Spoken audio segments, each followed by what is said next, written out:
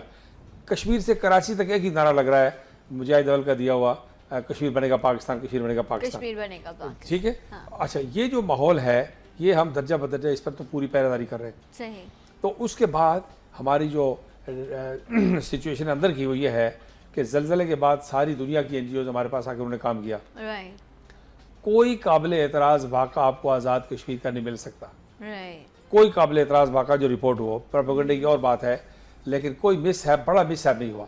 بالکل ناواقف لڑکے لڑکیاں باہر سے کام کرنے کے لیے آئے, نیٹو فورسز آئی, دنیا کی تمام NGOز آئیں, خدا کے فضل و کرم سے بہت اچھے طریقے سے 2-4 سال انہوں نے کام کیا, بے حد اچھا کام کیا اور واپس چلے گئے. صحیح. ابھی مقبوضہ جموں و کشمیر میں ہندوستان کی کوئی NGO بھی نہیں آ سکتی. ہم نے زلزلے کے بعد ساری دنیا, ابھی بھی ساری دنیا کے میڈیا کے لیے آزاد کشمیر اوپن ہے. تو ایک تو یہ جو صورت ہے. پھر جو لٹریسی ریٹ ہے, لٹریسی ریٹ آزاد کشمیر میں ہمیں سیاسی حق ملا ہے ووٹ کا 1970 میں پہلی بار, اور یہ پاکستان کے فوجی حکمران جنرل یحییٰ خان کا خدا بھلا کرے, ان سیاستدانوں کو تک ہوتا پتہ نہیں کیا اشر کرتے ہمارا. تو وہ یحییٰ خان کے زمانے میں آزاد کشمیر ایکٹ 1970 ملا, ووٹ کا حق ملا. تو ہماری ڈیولپمنٹ بھی جو ہے وہ 1970 میں شروع ہوئی. اس وقت اب 6% لٹریسی ریٹ تھا, لوئسٹ اب ریجن میں تھے جب سردار عبدالقیوم خان نے حلف لیا. مطلب 1970 سے ٹل ناؤ. جی تو 70 کے بعد یہ کام شروع ہوا, اور اس تیزی کے ساتھ ہوا کہ سردار عبدالقیوم خان نے خانہ بدوش لوگوں کے لیے, بکروال برادری کے لیے موبائل ٹیچر مہیا کیے.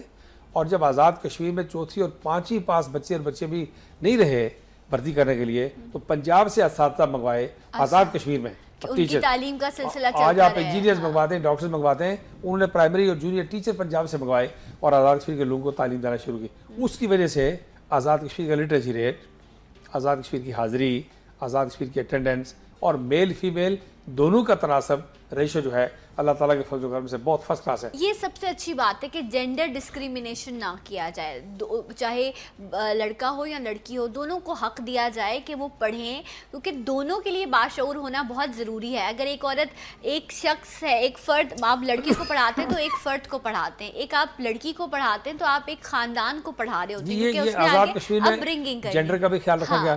پھر بعد کی حکومتوں نے بھی, ابھی پیپلز پارٹی کی پچھلی جو حکومت تھی, جب مجید صاحب وزیر اعظم تھے, سردار یعقوب خان صاحب صدر تھے, اس میں انہوں نے میڈیکل کالجز کچھ بنائے, کچھ یونیورسٹیز بنائی. تو وہاں سے چلتے چلتے چلتے ابھی پھر نواز لیگ کی حکومت وہاں قائم ہو گئی ہے. تو یہ جو میں سمجھتا ہوں کہ یہ چیزیں آہستہ آہستہ ہر حکومت نے اپنی اپنی بس بسات کے مطابق کوشش کی ہے. ہم نے بھی اس کے لیے کوشش کی. میں نے جو تھوڑے سے اضافی طور پر اللہ نے توفیق دی وہ یہ کیا کہ میں نے سرسبز و ہنرمند کشمیر کا ایک پروگرام دیا. اچھا green and skilled Kashmir. Okay ساری دنیا میں اس کی پذیرائی ہوئی. رائٹ اور میرے یہ کام شروع کرنے کے 2 سال بعد پاکستان کی مرکزی حکومت نے سرسبز پاکستان اور 2-2.5 سال بعد پنجاب نے سرسبز پنجاب کی بات شروع کی. اچھا میں نے سنا ہے وہاں ایک ٹائم پہ بہت درخت بھی کاٹے گئے, کیا ایسا تھا؟ جی درخت کاٹے جانے کی بات نہیں ہے. درخت یہ تھا کہ ہمارے تمام جنگلوں میں پار سے جب فائر ہوتا ہے, جو اسموک فائر وہ کرتے ہیں, ان سے آگ لگتی ہے جنگلوں میں, اس سے ہماری جڑی بوٹیاں تباہ ہوتی ہیں. ہندوستان کے خلاف پورا کیس بنتا ہے فوج کے خلاف جڑی بوٹیوں کا. ہندوستان کا جنگلات کی تباہی کا, ماحولیات کا کیس بنتا ہے ہندوستان کے خلاف. وائلڈ لائف جو ہماری تباہ ہوئی ہے, آپ دیکھیں کہ جنگلوں میں جب آگ لگتی ہے, پہاڑوں کی چوٹیوں سے ریچھ اور شیروں کے بچے جو فیملیز ہیں نیچے اترتے ہیں, سارے راستے دھوئیں سے ان کے وہ پھٹ رہے ہوتے ہیں. اور بعض اوقات یہ ہوا ہے کہ دریا نیلم کے کنارے ایک شیرنی اس کے 1-2 بچے, انہوں نے آ کے پانی پیا اور وہ پھٹ کے وہاں مر گئے, اس لیے کہ دور سے اوپر. یہ سارا یعنی ہندوستان نے ماحولیات کو, وائلڈ لائف کو, ہماری ہربل ویلتھ کو, ہمارے منرلز کی ایکسیس روکنے کو, جنگ تو ایک طرف ہو گئی, لیکن یہ 500 مقدمات ہیں جو ہندوستانی فوج کے خلاف اور چل سکتا ہے دنیا. اور میں یورپین پارلیمنٹ میں ایک بار ایک کانفرنس میں بیرسٹر عبدالمجید تربوز صاحب نے ارینج کی تھی, تو میں اس کانفرنس میں خاص طور پر ماحولیات پہ بات کرنے کے لیے گیا تھا کہ مقبوضہ جموں و کشمیر میں جتنی خچریں چلتی ہیں, جتنا ان کے لیے چلنے پھرنے میں نقصان ہوتا ہے, جتنا بارود استعمال ہوتا ہے, جتنی گن رننگ ہوتی ہے, جتنی فوج چلتی ہے, جو ہمارا گھاس پھوس جڑی بوٹیاں, جو جنگلات کی کٹائی ہے, جو سبزی اور پھلوں کا نقصان ہے, تو یہ ایک مخصوص پہلو ہے. تو ہم نے سرسبز و ہنرمند کشمیر کو سلسلہ شروع کیا. اچھا تو سر کیسے چلی ہے آپ کی تحریک؟ یہ ٹھیک رہا, آہستہ آہستہ. پھر ہم نے ابھی بھی چل رہی ہے؟ جی ابھی افتا خیزاں چل رہی ہے, ہر حکومت کی اپنی ترجیحات ہوتی ہیں, کچھ نہ کچھ لگے رہتے ہیں. اس کو ساری دنیا میں بہت پذیرائی ہوئی گرین اینڈ اسکل کشمیر کو. اس کے بعد پھر ہم نے ٹیکنیکل ایجوکیشن کہ دن کو 2 بجے سے 5 بجے تک ہم نے ہائی اسکولوں کو تبدیل کر دیا ٹیکنیکل ٹریننگ سینٹرز میں. کہ ہنر آئے ان جی. اور شوکت عزیز صاحب نے میری موجودگی میں, وزیر اعظم پاکستان نے کہا کہ یہ جو صدارتی کا کشمیر ماڈل ہے اس کو ریپلیکیٹ کرو سارے پاکستان میں, کہ جی بلڈنگیں بنے, یہ ہو. میں نے کہا نہیں, جو اسکول موجود ہیں ان کو 2 بجے سے 5 بجے تک شروع کر دو. تو سارے نہیں ہم کر پائے, کچھ ہم نے کیے. پھر ہم نے پرائمری ایجوکیشن آہستہ آہستہ 2-3 فیزز میں شروع کر دی تھی, کہ ساری کی ساری خواتین کے سپرد کر رہے تھے, فیمیل ٹیچرز کے 100%. ایک ٹیچر ہے, 2 ہیں ہم پرائمری اداروں. پھر کشمیر بینک ہم نے بنایا, AJ کے بینک, جس کا میں بانی چیئرمین ہوں. پھر ہم نے دوسرے بینکس موجود, لیکن کشمیر کا اپنا بینک جو ہے وہ پاکستان کے جو نیشنل بینکس ہیں, ہمارے مین اسٹریم بینکس ہیں موجود ہیں, لیکن ہمارا AJ کا بینک نہیں تھا. پھر ہم نے AJ کے RSP قائم کیا, میں نے اپنی سرپرستی میں قائم کیا. پھر ہم نے آزاد کشمیر کی جو منرل ویلتھ ہے, پہلی مرتبہ روبی کے قیمتی پتھر کا کینیڈینز کے ساتھ ہم نے اس کو آؤٹ سورس کرنے کے لیے ایک انیشیٹو لیا. تو کچھ چیزیں ایسی ہیں, ہر حکومت اپنی ترجیحات کے مطابق کام کرتی ہے. لیکن ایک بہت بڑا کام جو اللہ تعالیٰ نے ہم سے کروایا, آج آپ دیکھیں کہ بونجی ڈیم 7000 میگا واٹ ہے. ہندوستان کیا تھا جی, متنازع علاقہ آپ کام نہیں کر سکتے, وہ چائنیز تو کچھ کریں گے, مت کریں گے. لیکن میں نے میرپور کے اندر منگلا بانگس کیپ پہ جو لاریب کا ہائیڈل پروجیکٹ ہے 84 میگا واٹ, اس کے لیے میں نے اپنے دور میں world bank, Asian development bank اور اسلامک ڈیولپمنٹ بینک, 3 بینکوں سے $200-250 ملین لے کے قرضہ اپنے ایک شہری کو دلوایا. حاجی عزیز اس کو ہمارے علاقے کے بزنس مین وہ کام کر رہے تھے, اب تو اس میں اور پارٹیز بھی آ گئی ہیں. تو وہ منصوبہ 84 میگا واٹ کا میں چلا کے 6 مہینے آپریشن میں رکھ کے گیا تھا. بعد میں نواز شریف صاحب نے آپ کے اس کو تو جو ہے وہ نہیں, وہ آپریشن کروا کے گیا تھا. تو وزیر اعظم پاکستان نے اس کو افتتاح کیا باضابطہ. اس وقت یہ جو بیرونی قرضوں کی انویسٹمنٹ کروائی ہم نے, یہ ایک بہت بڑا کام تھا. پھر ہم نے ہائیڈل کے چھوٹے منصوبے لگائے, 1 میگا واٹ, آدھا mega what, 2 mega what, 4 mega what. پھر یہ ہے کہ سولر لائٹ ہم نے آزاد کشمیر میں کراچی اور اسلام آباد میں پاکستان کی حکومتیں شروع کر رہی ہیں 2014, 15, 16 میں. میں نے 2006-7 میں سولر لائٹ کا سولر لائٹ کے ایسے علاقے میں جہاں پسٹل ڈسٹنس پہ ہندوستانی فوج میں, آزاد باڑہ میں نام لیتا ہوں تاکہ آپ کے سننے والوں میں جو لوگ جانتے ہیں, آزاد باڑہ باغ میں ایک جگہ ہے, بیڑی ایک جگہ ہے. سر مطلب کیسے لوگ وہاں رہتے ہوں گے جب آپ کہہ رہے ہیں کہ اتنے ڈسٹنس پہ جو ہے آپ کو پتا ہو کہ آپ کے سامنے موت کھڑی ہے, ایسی جگہوں پر. وہ تو ہمارا سارا جو سیز فائر لائن ہے وہ اسی طرح ہے, وہ ایکٹیو ہے, ایک شارٹ ویپن کہ اس کے ڈسٹنس میں ہے, اسی لیے روز نقصان ہوتا ہے. تو میں کہہ رہا تھا کہ یہ کام جو ہیں سڑکیں بڑی ہم نے شروع کی, KHA کشمیر ہائی وے اتھارٹی ایک ہم نے قائم کی. تو اس طرح کچھ اقدامات ایسے تھے. ٹیچر جو ہیں ان کو ہم نے ٹائم سکیل دیا اور ٹیچنگ الاؤنس دیا. یہ دونوں نئی باتیں تھیں چونکہ ابھی تک پنجاب میں کیونکہ ڈیولپمنٹ کی بات ہے نا، جب تک یہ نہیں ہوگی تو پھر وہاں پر ایک خوشحالی نہیں آئے گی، لوگ جو ہیں وہ ایک بہتر زندگی نہیں جی سکیں گے. اور جتنے لوگ وہاں سے ہو کے آتے ہیں آزاد کشمیر سے، اب تو کہتے ہیں سڑکیں بھی بڑی اچھی بن گئی، بڑا ایزی راستہ ہو گیا ہے آپ کو. ہاں کچھ مسائل ہوئے بٹ یہ کہ اچھا اب روڈز بن. یہی کہنا ہے کہ وہاں کے جو لوگ ہیں دے آر سو فرینڈلی، آپ کو وہ اتنی اچھی آپ کی مہمان نوازی کرتے ہیں، پیارے ویسے ہی خوبصورت لوگ ہیں، وہ جگہ ایسی کہ بڑے پیارے وہاں کے لوگ ہیں. سو مہمان نوازی کا جو جذبہ ہے نا وہ بھی ایسا ہے کہ وہ آپ کو بالکل محسوس نہیں ہونے دیتے کہ آپ وہاں کے نہیں ہیں. ہر گھر آپ کے لیے کھلا ہے، وہ محبت وہ اپنائیت. پہاڑ کا کلچر آزاد کشمیر اور گلگت بلتستان زیادہ تر پہاڑی علاقہ ہے، تو پہاڑ کا اپنا جو کلچر ہے وہ روایتی قسم کا یہی ہے کہ لوگ سماجی روایات کا، اخلاقیات کا، ان باتوں کا خیال رکھتے ہیں. خاص کھانے کیا ہے وہاں کے پہاڑی علاقوں؟ یہی نارمل جو ہمارے ہاں اکثر علاقوں میں شام کو ایک وقت پہ چاول ضرور کھایا جاتا ہے. اچھا. اور جن لوگوں کا تعلق جو ٹپیکل گھروں میں کشمیری زبان بولتے ہیں، جن کا تعلق وادی کشمیر سے ہے، وہ بعض اوقات 2 وقت اور بعض اوقات 3 وقت، ناشتے میں بھی، دوپہر میں بھی اور رات میں بھی چاول کھا لیتے ہیں. یہ کھا لیتے نہیں ہیں بلکہ نہ کھائیں تو برا محسوس کرتے ہیں. لیکن عام آدمی جو ہے ہمارا پہاڑ کا، وہ ایک وقت کوشش کرتا ہے اگر اسے دستیاب ہو تو چاول ضرور کھاتا ہے. کیونکہ زمینیں بہت چھوٹی ہیں، بڑی اسمال ہولڈنگز. کسی ایک کنال زمین ہے، 2 کنال زمین ہے، زلزلے میں بہہ گئی ہے، ٹوٹ گئی ہے، زمینیں بڑی نہیں ہیں، کوئی لارج اس طرح کے بڑے کھلے فیلڈز نہیں ہیں، کھیت نہیں ہے، میدان کھیت کھلیان نہیں ہے. لیکن جو کچھ ہے، لوگ ہمارے دیکھیے آزاد کشمیر کے اندر 40 لاکھ لوگ رہتے ہیں، پاکستان کے اندر کو 25-30 لاکھ لوگ رہتے ہیں کشمیر کے، اور 15 لاکھ لوگ ہمارے بیرونی دنیا میں ہیں، جن میں سے 8-9 لاکھ آدمی صرف برطانیہ میں ہے، اور باقی 8-9 لاکھ آدمی جو ہے وہ نارتھ امریکہ تک، یورپ مڈل ایسٹ میں تمام. 15 لاکھ آدمی اور باہر ہے.